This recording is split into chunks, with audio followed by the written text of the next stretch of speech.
Let's bring in Tahani Mustafa, who's the Senior Palestine Analyst at the International Crisis Group. Welcome to you, Tahani. I mean, President Trump is, in a rare moment of candor, said that this is, hurting Israel's reputation internationally and in the US Congress. But as we've seen throughout this conflict, words and condemnation, that doesn't turn into action and reality. So do you think this will make any difference, him admitting that? Will it mean the US will supply less money or weapons to Israel? Well, not really, no. I mean, Trump's comments were really just indicative of, or at least in what he's been trying to do, is to try and mirror public opinion, but also opinion coming out of Congress. But really, there's no indication here that there's going to be any profound shift either in US foreign policy vis-a-vis Israel, or even of a potential rift or tension with the US's relationship with Israel or Netanyahu. The fact that Trump says Israel's hurting its reputation internationally, he amazingly makes no reference to the fact that the United States has been enabling Israel's actions. So does that mean, do you think that the United States is in turn hurting its own reputation internationally? Well, precisely, but the US has been hurting its reputation for the last 2 years now, and that hasn't really done anything to create any kind of profound shift in the way of the US's foreign policy or even support to Israel. At no point have we seen the US really try to rein in Israel's capacity here. And unfortunately, ultimately Trump's interests, his perspectives really do align with that of Israel's. And it's very unlikely that Netanyahu is going to allow for any kind of rift within that relationship. He's been very good so far in terms of being able to pander to Trump's ego, being able to maintain that line of support.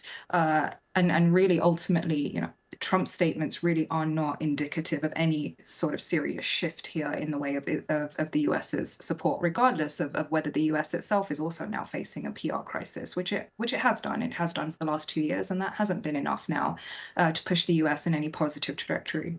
Washington Post recently ran an article that said that, the White House is considering lots of different options of what to do with post-war Gaza, and among them, again, that suggestion of there being some kind of Riviera of the Middle East built in Gaza, the possibility maybe of even paying Palestinians to leave, which seem like remarkable suggestions given the situation that we're discussing.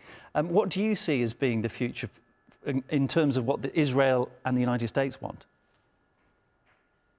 Well, there's been many plans floated around post-war Gaza. The Riviera plan is just one of many that really do pander to Israeli interests here, whereby you'd have I guess you could describe it as a very poorly disguised plan of forced displacement of Gaza's population, something that Israeli politicians have made no secret about in the way of their objectives here, especially over the last year. So, I mean, really, the Riviera plan is just one of many of those that really do adhere to Israeli interests. Now, whether it's actually realistic, I mean, that's something else entirely. The plan itself doesn't really appear to provide anything that's operationally realistic in the way of its implementation.